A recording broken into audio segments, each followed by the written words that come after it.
Positif. C'est la première fois que j'ai goûté un compte en tant que médecin. Je vous conseille de l'utiliser.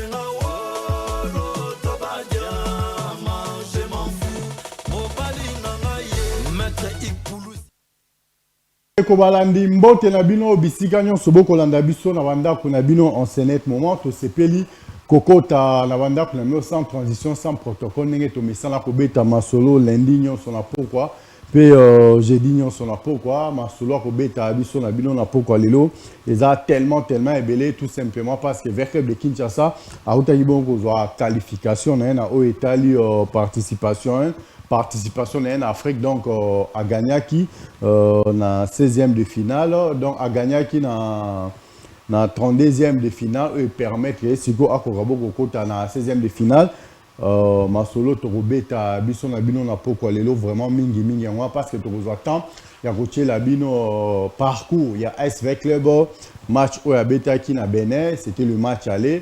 On a match retour à Betaki Awa na Kinshasa, la capitale de la République démocratique du Congo.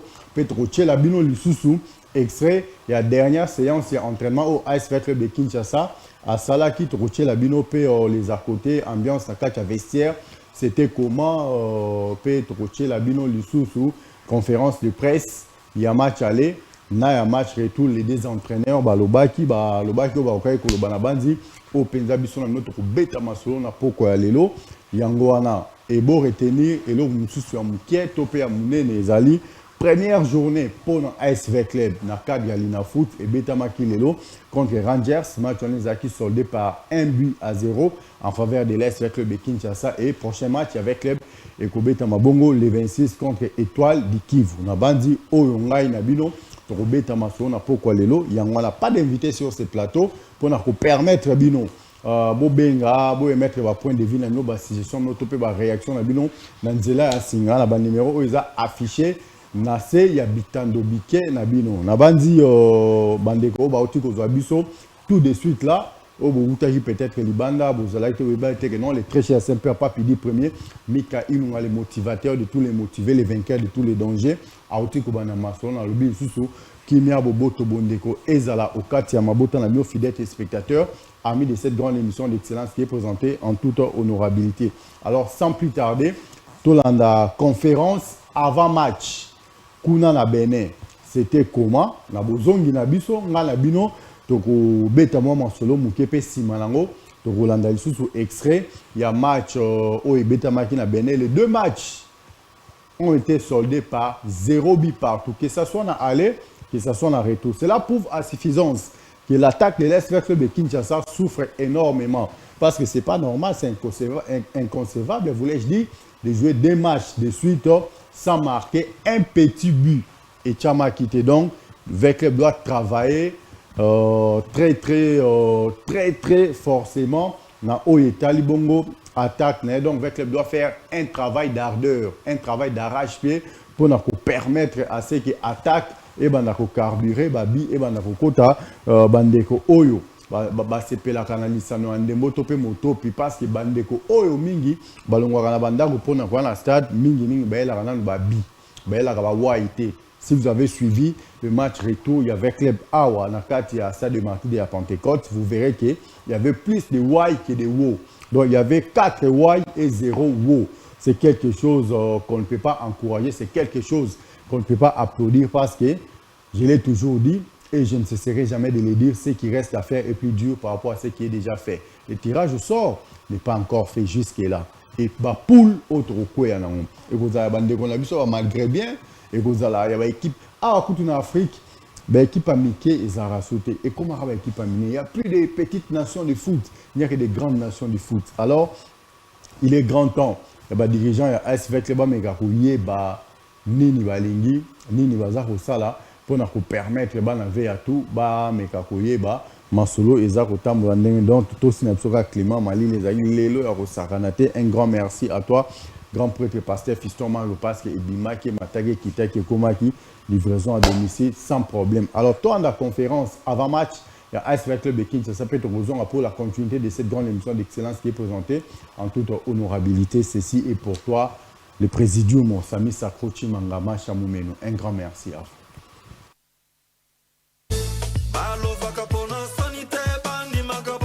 Je ne vois pas comment on va travailler pour arrêter une équipe de courir. Ça, en tant qu'entraîneur, on a été dans plusieurs formations.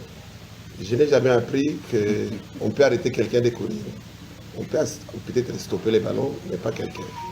Et quels que soient les entraînements qu'ils vont faire, je suis certain qu'ils ne vont pas nous arrêter à courir. On ne cache rien. Nous avons des gens qui vont vite sur les côtés. Et c'est à eux de faire en sorte qu'ils n'aillent pas vite. J'ai doute fort. On a vu cette équipe. Veclub ne s'est pas produit à 100% comme on s'attendait.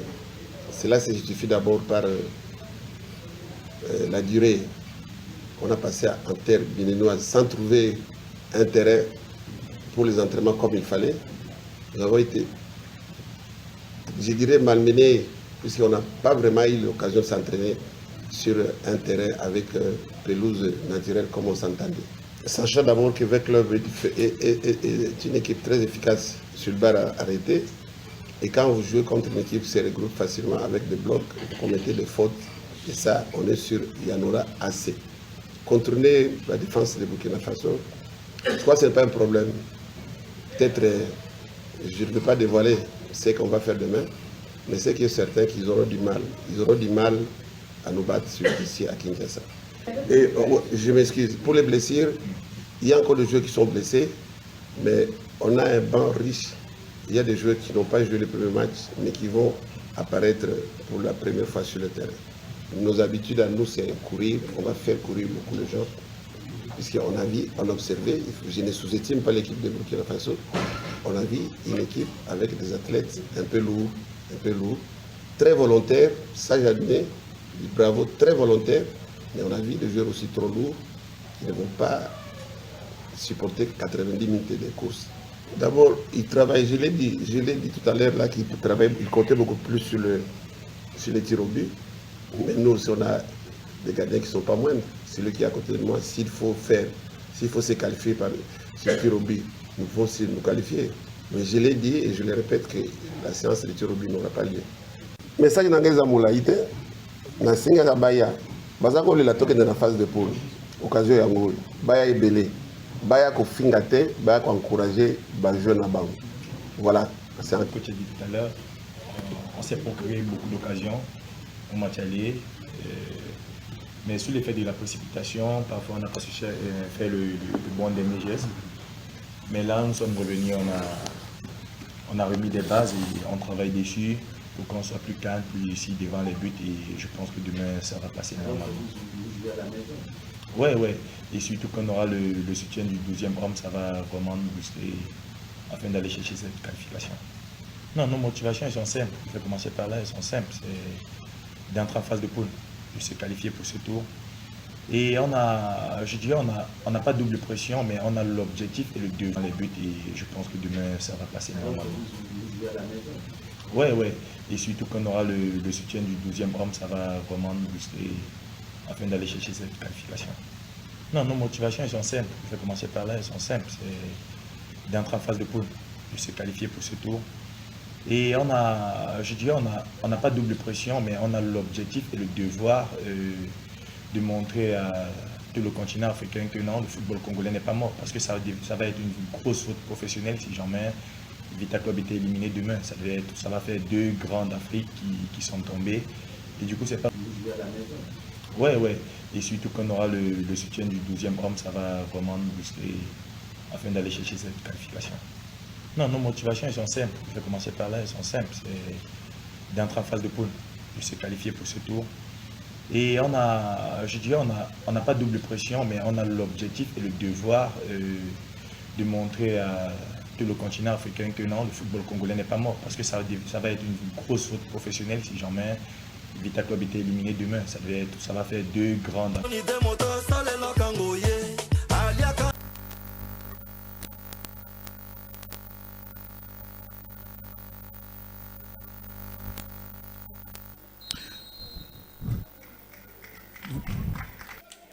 Baro, Baro qui joue avec Dao qui est très sollicité. Il est en face de Mango Bajak. Il n'aura pas de solution. Bien joué, bien lancé. Non! Mais quelle opportunité! Bara qui joue avec Kikasa. Il y a Ibunga côté très bien. Ouais, belle tentative de Kikwama Mujinga. Mbouyiki sans facile. Il aime.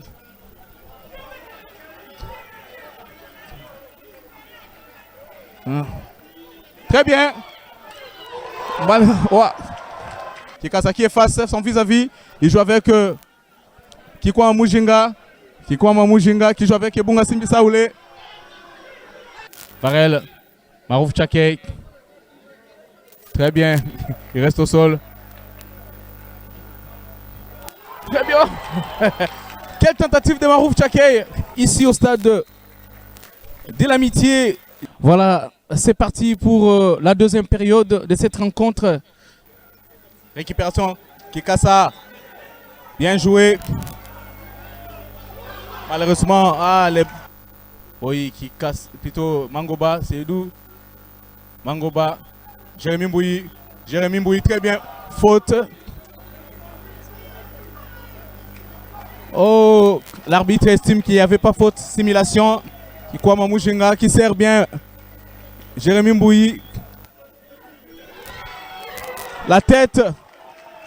Mais malheureusement, Koulibaly s'interpose. Récupération de Mangoba. Très bien. Oh, malheureusement. Réponse de Kikwama Mujinga Nikema qui récupère la balle. Il va centrer. Belle détente. Très bien, ballon boxé par Heureusement, avec cette balle, l'équipe est montée pour chercher le but. Oh, la tête de Dezimboma. Beaucoup de moscovites dans la surface de réparation burkinabé. Corner bien tiré par Mangoba. Kaboué. Récupération de Dezimbomba. Il a du champ, il a du jus. Très bien Kikasa. Très bien. Oh, voilà une belle opportunité. Oh! Mais quel gâchis de Kikwama Mujinga. Eric Kaboué Bantou. Corner. Malheureusement, il n'y aura pas corner. L'arbitre signale. Corner bien tiré. Attends. Fin de la rencontre ici au stade général Mathieu Kérékou de Cotonou. 0 pour l'AS Vita Club de Kinshasa, 0 pour le Ray Club Kadiogo du Burkina Faso. Le rendez-vous est donc pris pour le jeudi prochain à Kinshasa au stade de Martyrs de la Pentecôte. Il sera 15h30.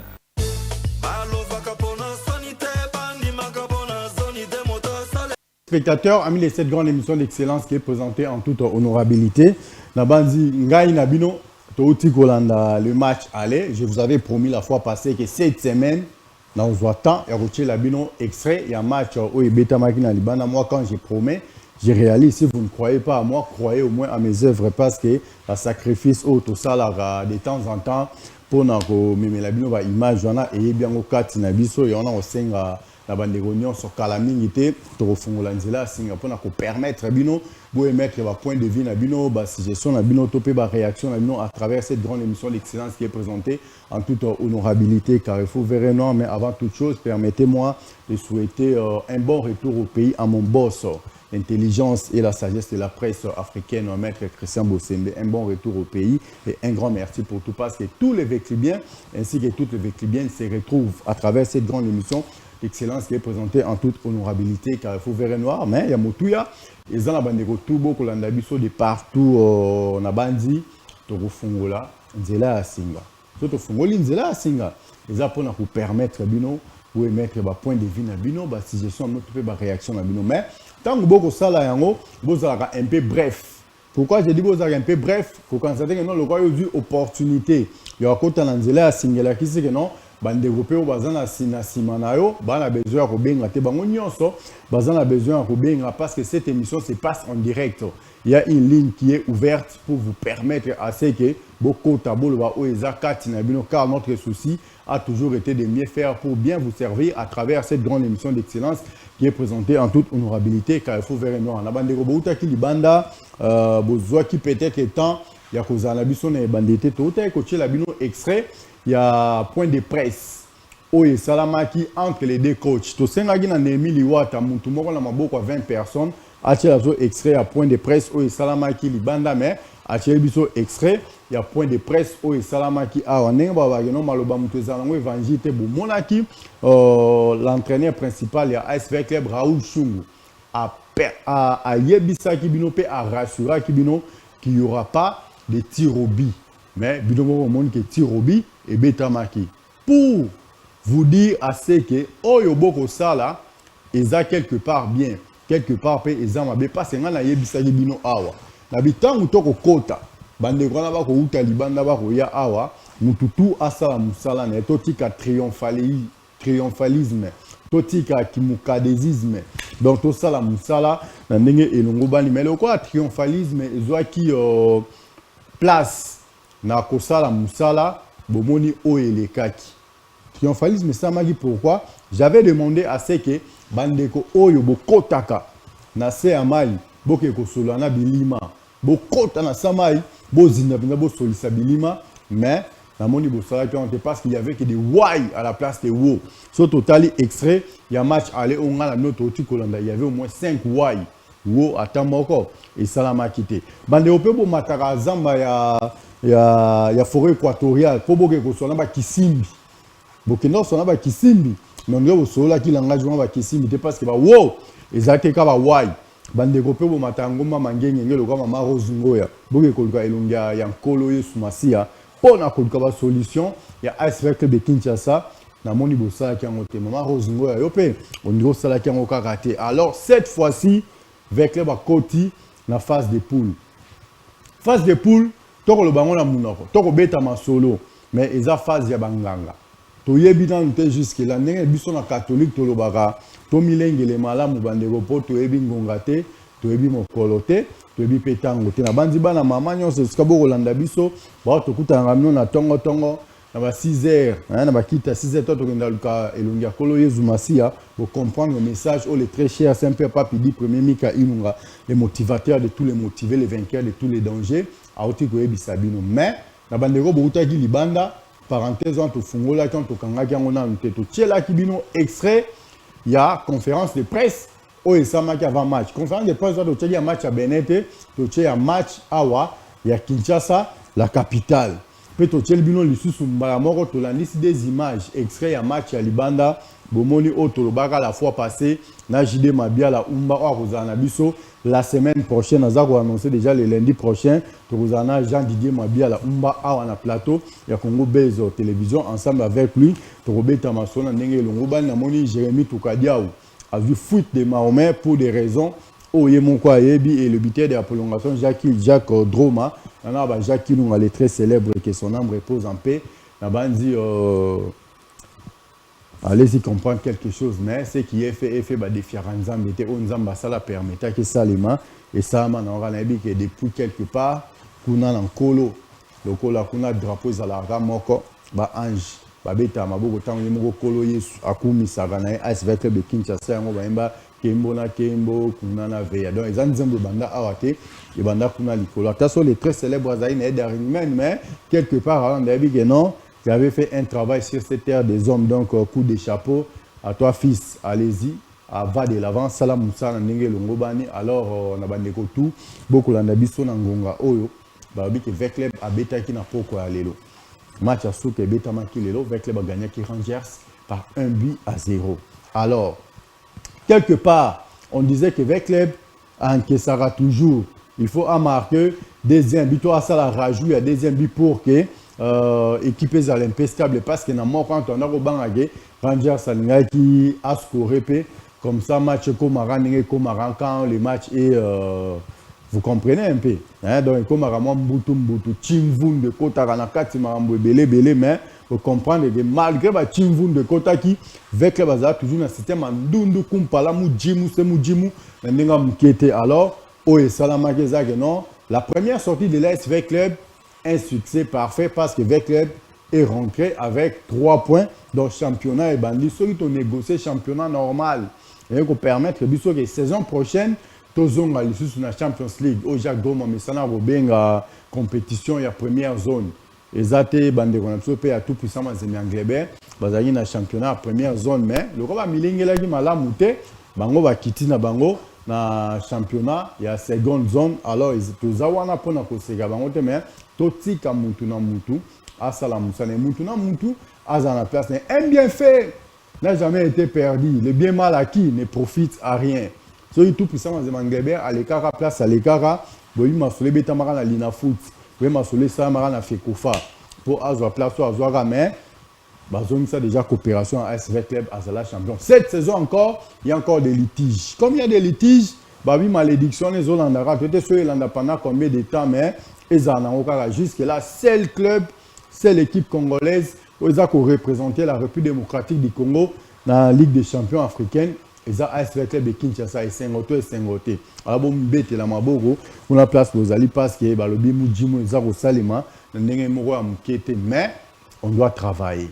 Quand je dis qu'il faut travailler parce qu'il y a beaucoup à faire au sein de cette grande formation de la capitale.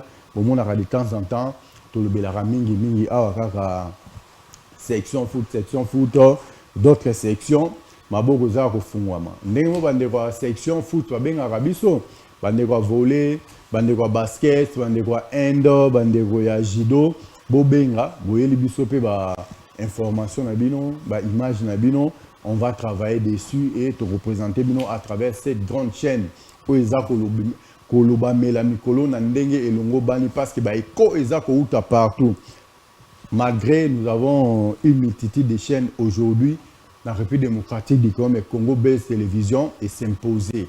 Bandeko Bazaralibanda, Bazoaka image na bango filmé à Tindele Zarouta na Amérique, na Océanie, na Asie, na Afrique, par-ci par-là, beaucoup de rapso ba image. Biso ça rapso plaisir. On a en Australie, na Hollande bino, papa au Tindi. Tant bo Tindi rane ça rapso souka na plaisir. On a na bandu ndukuna na mboka ba Santu subito papi di premier mika inunga. Papa kanyo Tindi, tant bo Tindara. Et ça vrai bien, cela prouve à suffisance que Moussala et Kosale Mapenza Awanakati à Congo Base Télévision, de temps en temps, un grand merci. Maître Christian Bossembe, la sagesse et l'intelligence de la presse africaine, un grand merci à toi. Un grand merci à toi, Jérémy Maïkia du béton armé blindé. Vous payez ça opportunité, vous payez ça opportunité, sportif congolais, va se retrouver. Mais de l'autre côté, de temps en temps, il y a base sport, Bourgouzaya Rosepela Kalaming est en train de travailler dessus et Tropé Sabino va répondre très très prochainement.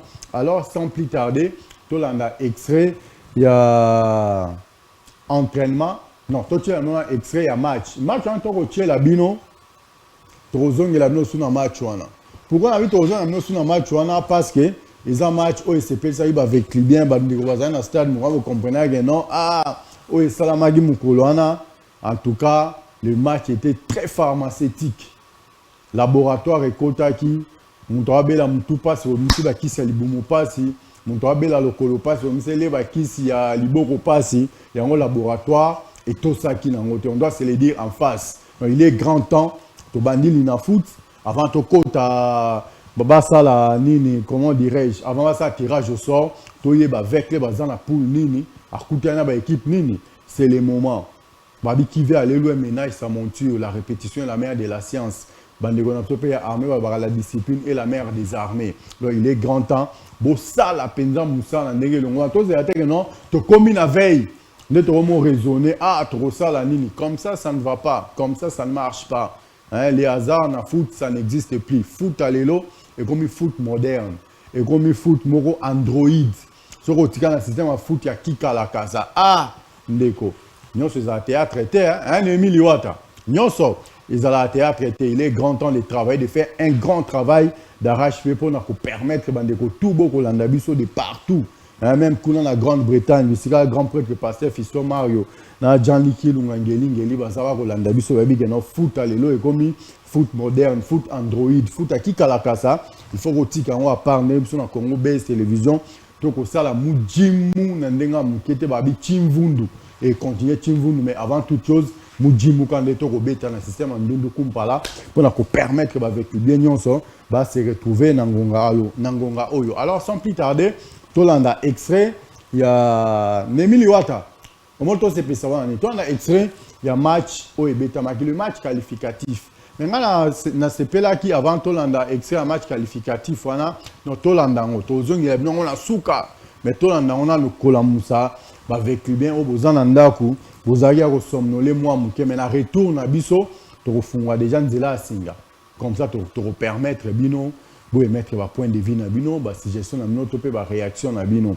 Alors tolanda extrait il y a match il y a 20 clubs Petrozonga pour la continuité de cette grande émission d'excellence qui est présentée en toute honorabilité. Ceci est pour toi le présidium Sami Sakrochi Mangama Chamoumenu. Donc tout ça il a climat. À présent Sami Sakrochi Mangama Chamoumenu. Tout aussi qu'à climat, rien à dire. Il va y avoir commentaire belé à ça à côté pour nous les TV en couleur, la TV noir et blanc. Et pourquoi on ne passe que TV noir et blanc nous se zaïga à Moindo, nous se zaïga à Pembe.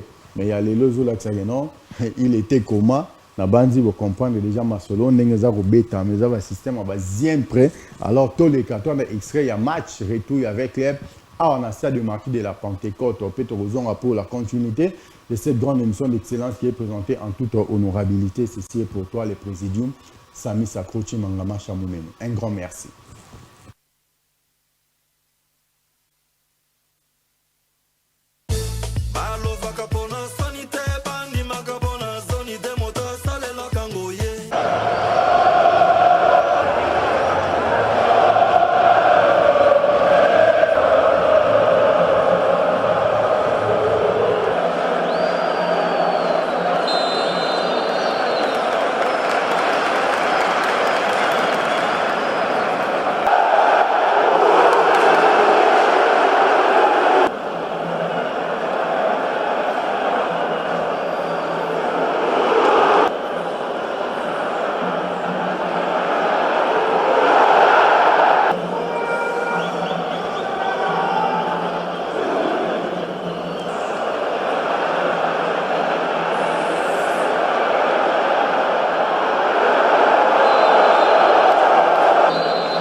Voilà, peut-être téléspectateurs, amis de cette grande émission d'excellence qui est présentée en toute honorabilité. Si vous ne croyez pas en moi, croyez au moins à mes œuvres.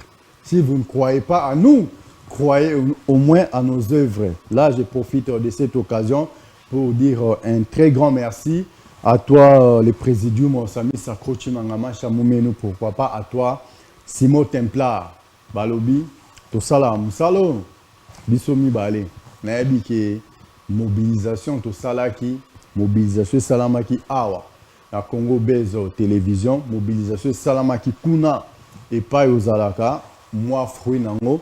Yangwana Bandeko au Bayaki na stade, donc Toti Karalobi, il faut apprécier l'homme à son époque, car l'ingratitude est condamnable. Na bandi bana ve à tout au boko la nanangonga o singa nzela fungo ya singana et fungwa manango.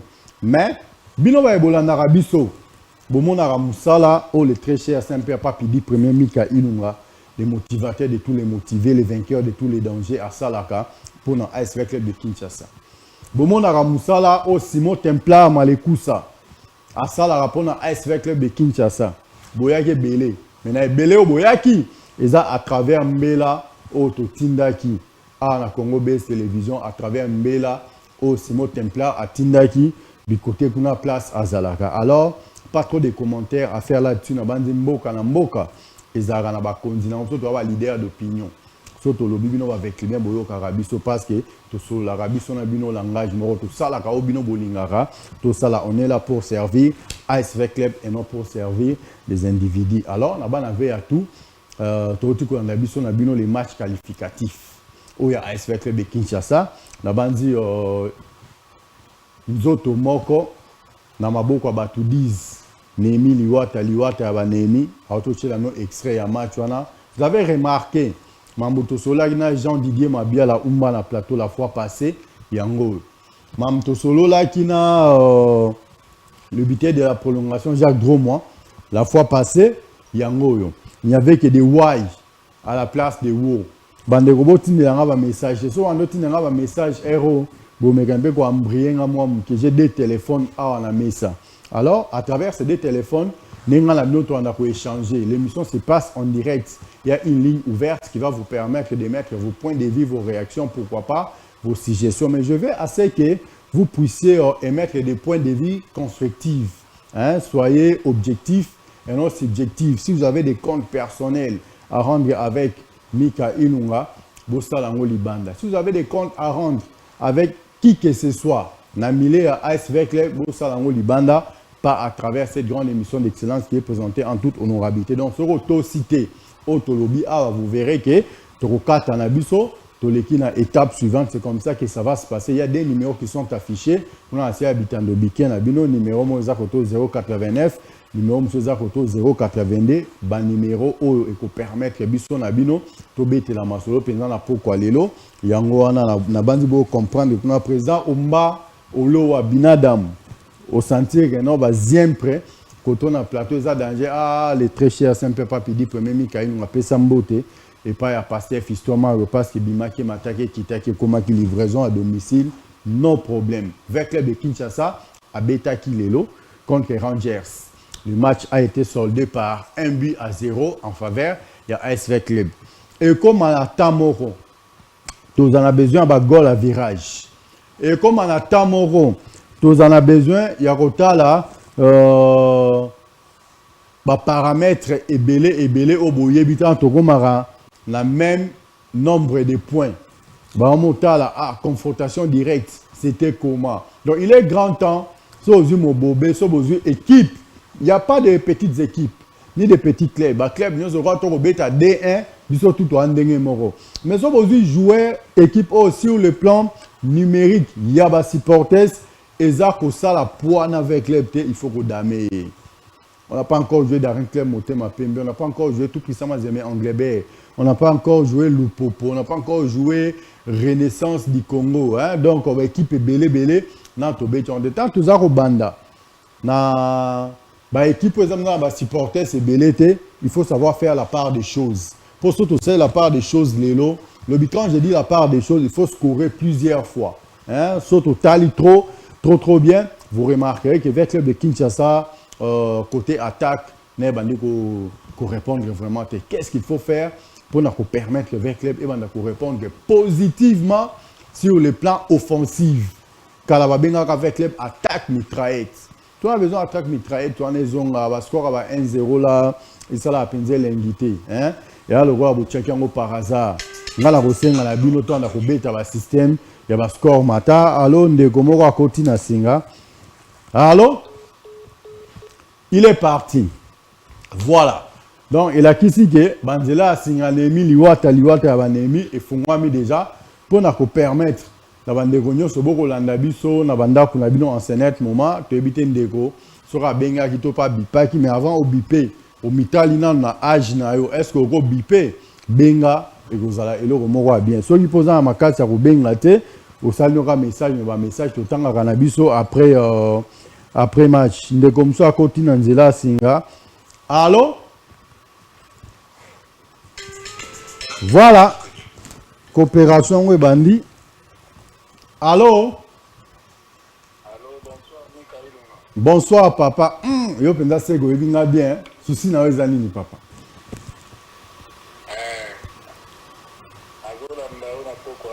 Oui. Contribution à mes amis. Oui. On a vu son équipe et moi bien. Les gens qui étaient peut-être dans longtemps, championnat le roi est banni, les autres ont été dans longtemps. Ok. Pour un coach, qui m'a dit que vous avez un entraînement pour essayer axe pour éviter les autres. Il y a un éthique à la langue. Parce que pour une de moi, on a déjà joué avec Taradien. On a varé le Rosan, ça va. Donc les problèmes, ils avaient un niveau d'attaque, à me craindre pour expliquer les façons où attaquer mes carburés pour l'équipe de la bien. Vraiment, contribution, on a aimé Moulumba depuis quelque part. Merci beaucoup, Aimé Moulumba, depuis quelque part. To c'est une intervention. On va développer la ciment, on va zalaraboy. On va développer bipé. Donc ça va genre bipé na balabala. Ah, na plateau, il y a du sérieux. Merci. Voilà, fidèles téléspectateurs, amis de cette grande émission d'excellence qui est présentée en toute honorabilité. To continuer, to ko babiso na bino. Avec le babeti lelo. Allô? Allô, bonsoir papa. Comment on a bengeli biso api? Oui, na bengi bino depuis combien matete na debono. Oui. Comment on a gelo? Oui. Oui, gelo moi avait à solo biboni. Participation dans les arabes et pas petit près. Oui. Ah, tu es béni, tu as la bénédiction papa de gelo moi avait à solo. Équipe nationale. Pardon? Donc, équipe ils ont évolué Kitoko. Oui. Entraîneur m'a dit qu'il faut tâtonner comment on a un classement là. Oui. Ça dit que c'est Kitoko. Mais milliers n'a attaque vérité. Il faut attirer la joueur mort pour bêta, que ce soit Ligue des Champions, Ligue na foot. Tout le monde a un club même dans la bêta. Même équipe en bêta dans le championnat national, en bêta championnat international. Donc, ressentir que tout doit les armes. Vraiment. Bon, toi, on m'appelle de Gomusu Koto, hein? Toi qui a eu papa Gelo. C'est bon, hein? Voilà, continuez de quoi qu'il. On va aller Goloba. Voilà, fidèles téléspectateurs, amis de cette grande émission d'excellence qui est présentée en toute honorabilité. C'est ça, ASV Club. Tu as deux numéros à téléphone pour nous permettre de binonion sobo. Bengi Kotoyo, tu yambi bo bengi kote kuna, tu yambi bande européen bozo bipé bo bipa kaka, c'est pas grave. Allô? Allô? Bonsoir papa, comment on bengeli biso api? Bonsoir papa, comment on bengeli biso api? Oui. Oui papa, bengi na komi na masina préoccupation na wezani.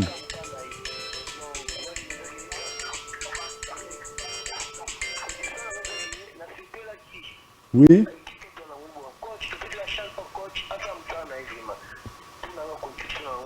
Merci beaucoup, Ndeko.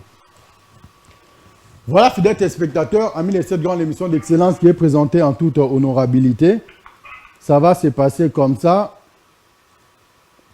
Donc, Obengi, Oza, moi, ma canissa, ça, Opesi.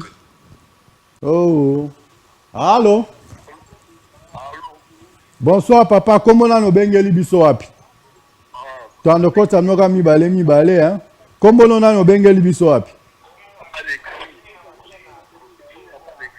Ok. Oui, papa, Alexio Lobi Boni.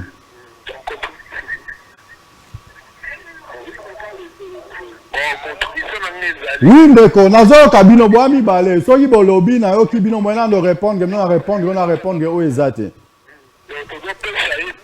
Oui.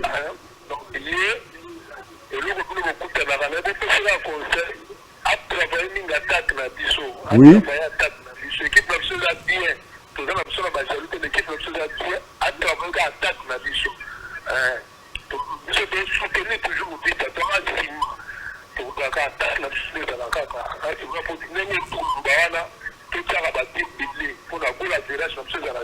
Voilà.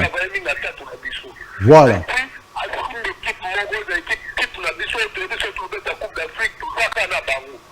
Ok. Merci beaucoup, Ndeko.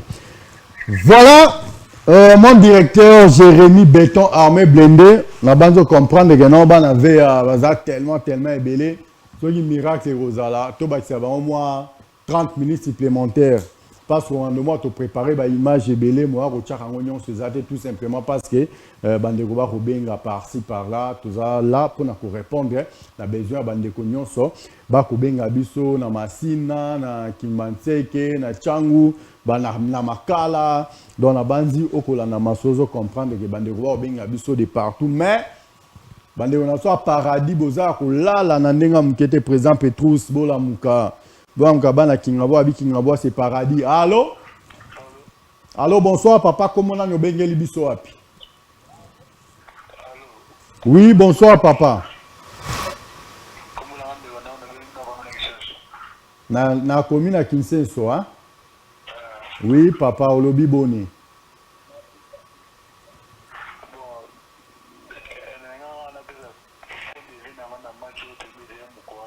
Oui.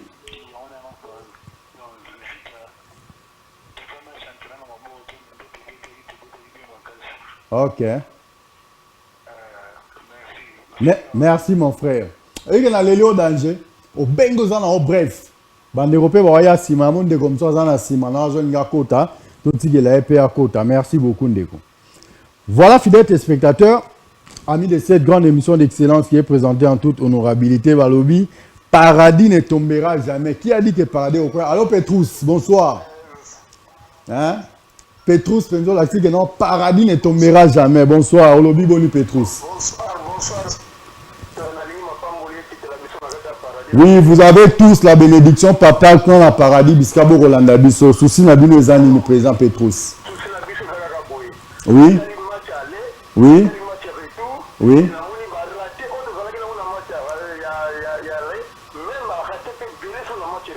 Ok.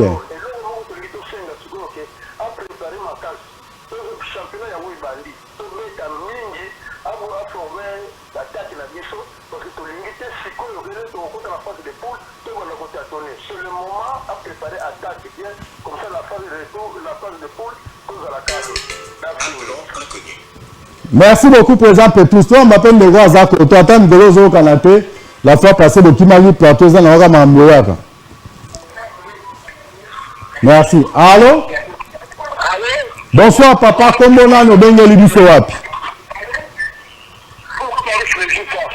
Pardon?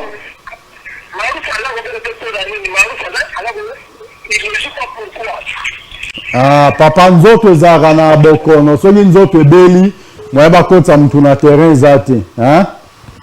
Voilà, fidèles téléspectateurs, amis de cette grande émission d'excellence qui est présentée en toute honorabilité, ça se passe nulle part ailleurs. Ah, on a Congo Base Télévision, tout ça, il y a chez Bissou Zara, Moudjimou, c'est Moudjimou. Nous sommes Moudjimou, Rossal et Manango, rien à dire, on est là pour répondre à vos besoins.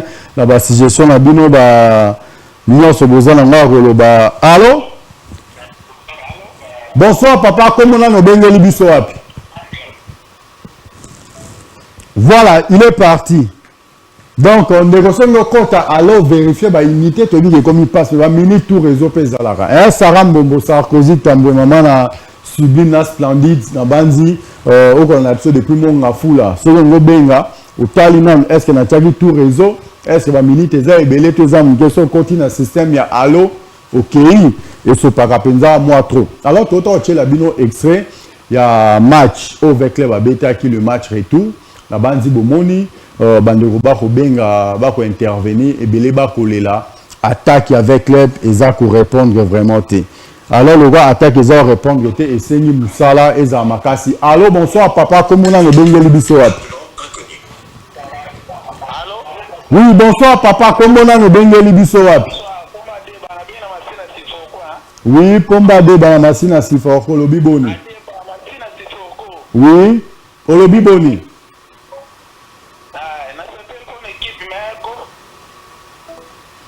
Voilà. À ce belle bonne équipe, mais bah unité à tout réseau. On a pas dit il y a une chaîne là, pas une chaîne. Babi Cop Moro il y a communication et comme partenaire il y a AS Vecleb et ça qu'on soutenir Vecleb. Sur Betty Masolo donc tout long va numéro tout. To retiens number. On a bandé robo bipé.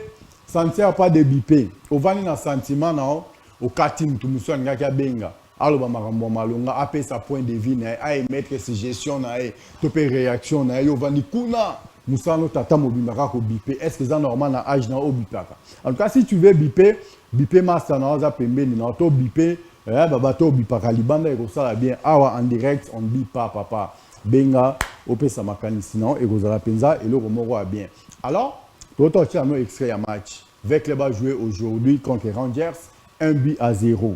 Alors, le 26, avec les Barobé Talissus, et vous avez la deuxième sortie, cette fois-ci, et vous avez contre Étoile du Kivu, match on est Robé Tama à la de marquis de la Pentecôte. Ndeko Yoko Landanga a parlé, vous avez clibé en solo, vous qui sur le côté stade, ça déjà pour les présences, c'est même en quatre stade, et permettre à athlète Nabino, Basala Moussala, Nandenge et Lungoba, Nyangoto Rosen, la banne avait à tout, dans 24 communes, il y a ville, province, il y a Kinshasa. Boya na ba match boya ko soutenir équipe na bino habité que ba supporters wa kotara li soutenir non ba tienu apporte pour le monde la fois passée le dernier match qualificatif to beta vous étiez là attention bozari na nombre moko exagéré mais vous étiez là quand même présence na bino ezaki très remarquable na kati ya stade bo soutenir équipe na bino convenablement sous kati sous quand même mikolo to na mikolo bambula to koti na kati ya mwa moko ya mbula to lukaka bakanga na bango mbula mais moi bakoka okanga ngote alors totika na baju oyo climat eza normal eza ko permettre biso to ya stade to kotaka to soutenir équipe na biso et kozala penza eloko moko ya bien makasi alors tozali na dernière séance ya entraînement ya AS Vecleb to ya Mandeko après to la bino séance ya entraînement ya Vecleb o esamaki ya suka allo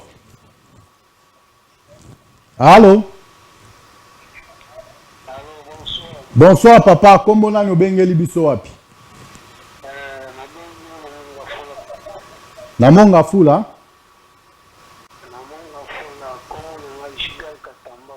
Oui, papa Gigal Katamba Kolobi Boni. Allô? Oui.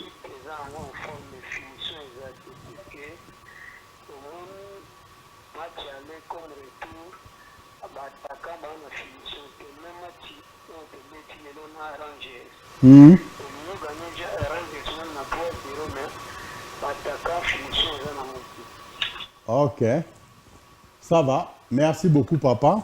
Toyo Kyo. Nabandi bandeko nyonso bako benga mingi bako le la problème ya finition mais vous devrez tenir compte d'une chose que compétition ezala qui était à peine compétition au tiko banda première journée betamika le lobo za la penza très rigoureux vis-à-vis à staff technique to vis-à-vis à joueur nabandi musala eko salema. Surtout continue la 5e journée tant on a tout ta phase de poule ce tirage au sort et ça bon la gagnant équipe et comment on peut répondre favorablement sur le plan offensif. Alors sans plus tarder, on a extrait, il y a entraînement au Samari Petrozon pour la continuité de cette grande émission d'excellence qui est présentée en toute honorabilité. Ceci est pour toi, Maman Rose Ngoya.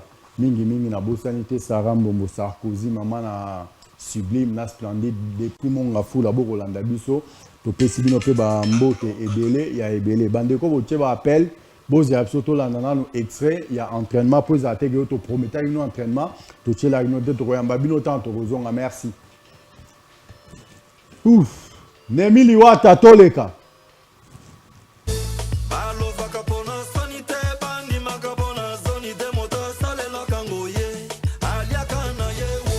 On a vraiment fait de notre mieux pour essayer de récupérer un certain nombre de joueurs parce que, comme vous l'avez dit au départ, on a connu des sérieux problèmes. Rester très longtemps à Cotonou, ça nous a coûté des blessures, ça nous a coûté des maladies, des palus, de typhoïde, tout ça. Mais bon, Dieu a fait grâce que nous avons pu récupérer un certain nombre, entre autres Peter Mutumosi qui sera de la partie. On a pu récupérer Temopele qui sera aussi de la partie et Tekiama. Il est là, dans le groupe. Et puis, Varel aussi, il est là. Et c'est vrai qu'il n'est pas totalement à 100%, mais il est déjà à 75%. Il pourra faire le mieux sur les terrains. Sinon, les autres, on continue à les soigner. Ils n'ont pas été complètement récupérés. Donc, nous avons préféré ne pas bourrer l'équipe des blessés, comme vous avez dit, parce que quand on est blessé, on ne s'entraîne pas comme les autres. Donc il fallait vraiment que nous ayons moins de blessés, mais qui peuvent apporter beaucoup dans l'équipe. On a travaillé pour que ça soit comme ça. Il est déjà dans le groupe avec les autres, mais on n'a pas pu le retenir parce que lui n'a pas travaillé sur le plan tactique avec les entraîneurs Zagré. Il n'a pas travaillé les tactiques avec les entraîneurs parce que ce n'est pas dans 2 jours qu'on peut lui donner les systèmes complets pour essayer de jouer ces matchs. Donc lui, il faut qu'il rentre complètement dans les systèmes du jeu de l'entraîneur pour qu'il puisse réintégrer sa place. Mais sinon, sur le plan santé, il n'est plus malade comme tel, il va bien. Marga a été blessé avec son genou, lui il est complètement out.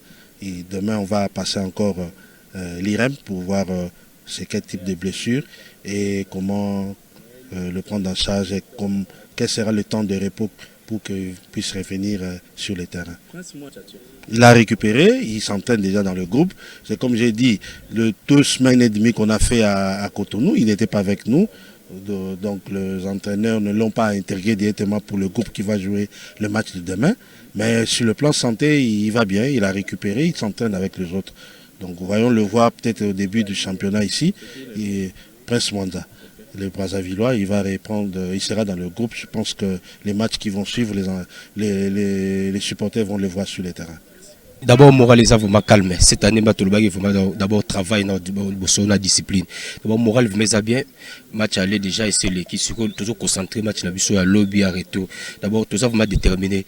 Message n'a lancé. Donc tous les véhicules lobby, vraiment rempli stade en vert et noir. Et ça, m'a bien dit match à la fois passé. D'abord, tout ça vraiment déterminé. Tout ça vraiment déterminé vraiment. D'abord, match aller le raison c'est sa finition. Mais d'abord, tout travail on a des jours où déjà d'abord tout ça vraiment déterminé vraiment. Là si le filé et tremblé à plus de 4 fois. D'abord tout ça vraiment déterminé. Ouais.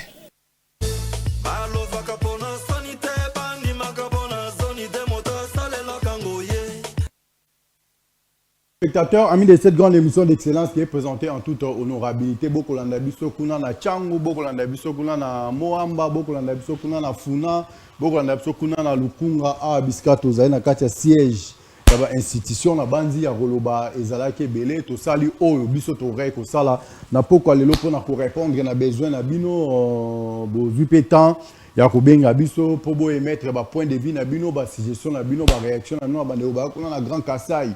To sepe na ba appel na bino bande bozali kuna na Grand Bandundu to sepe na ndenge bobengi bande bozali kuna na Grand Équateur nyonso bosali en tout cas de cœur avec vous. Cela prouve à suffisance que beaucoup landa biso pe toza na carte ne wa bageno muntu ya batu ya muntu. Donc moi je suis un homme du peuple yango mikoba ko benga nga mingi l'arbin des opprimés, hein. Donc ba opprimé nyonso à ASV Club molobeli na bino azali awa et soki bozana ba souci pour na o etali ba besoin mike ne boko benga bo comme des fois tous en besoin ba varese tous en besoin bo union soana. En tout cas notre souci a toujours été de mieux faire pour bien vous servir à travers cette grande émission d'excellence qui est présentée en toute honorabilité.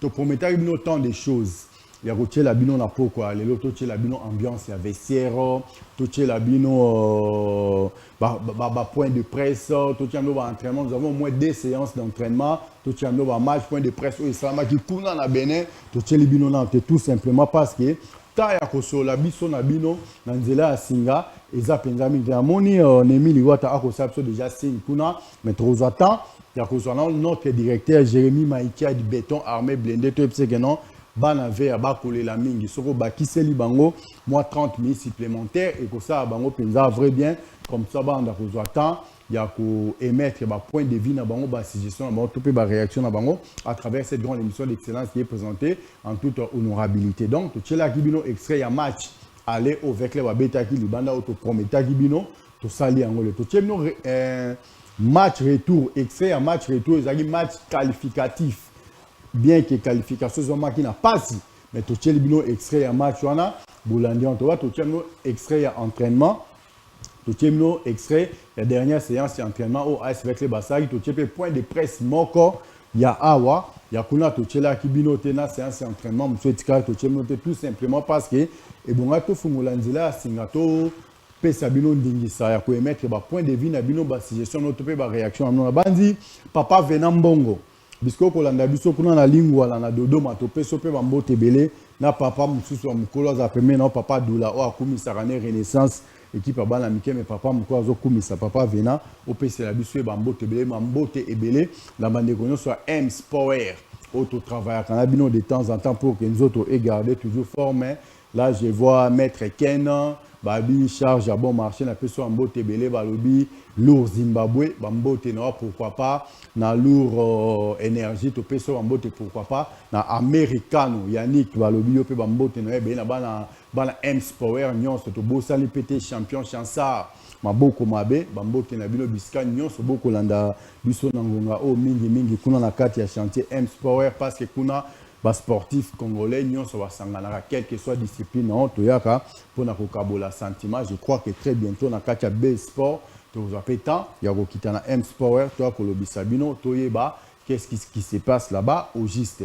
Alors auto zaki na ngoma solo ya kobeta biso na nona poko lelo yango wana prochain match à AS Club de Kinshasa ko betama le 26 contre Étoile du Kivu. Tout ça avec bien nyonso bozala ebele na stade pour boya ko soutenir équipe na bino balobi tous en a besoin à 3 points là, tous en a besoin ba billet, tous en a besoin toi avancer de victoire en victoire avant to kana DSMP, avant to kana Lupopo, avant to kana Mazembe.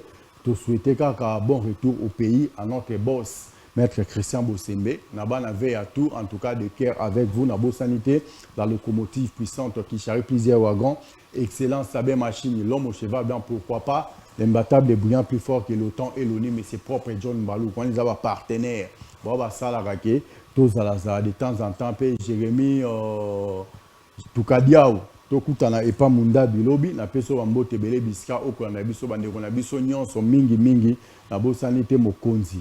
Bienvenue Marie Bakoumania, mais c'est le DG, en tout cas total respect à vous. Là-bas, la veille à tout. Rendez-vous à Moko. Tu écoutes un biso na bino mardi. On a mardi, jeudi na 22h. Mais ceux qui peuvent continuer à catcher une chaîne YouTube na biso à Congo Bezo Télévision. Au Kolanda émission nombre de fois ndengo lingipo Omeka Koyeba Oyo et Lobamaki à travers cette grande émission d'excellence qui est présentée en toute honorabilité. Film à Yezu Banda Pesila. Bibi Banda na Genèse, Pesuka na Apocalypse, na la PC intégralité. Il y a une émission de soir pourquoi Lelo et pas à Mama Rose Ngoya. Pena Bosani Pete Balobi Gloria locale et Aba Gloria. Maman na Jackie Lungana Amika Yunga Gloria locale na Peso Wambo Tebele Biska Okolanda Biso depuis quelque part. Miss Yafon Social. Tokutani Biso na Bino le lundi prochain à la même heure. Mais Bobo Sanate, rediff. Il y a une émission à Biso Bozabongo les jeudis à 22h. Quant à moi, je vous dis. Bye bye, restez toujours branchés sur Congo Bezo Télévision. Un grand merci à toi, Néhémie Liwata Abanémi. Tout le temps, lundi prochain. Bye bye. Voilà.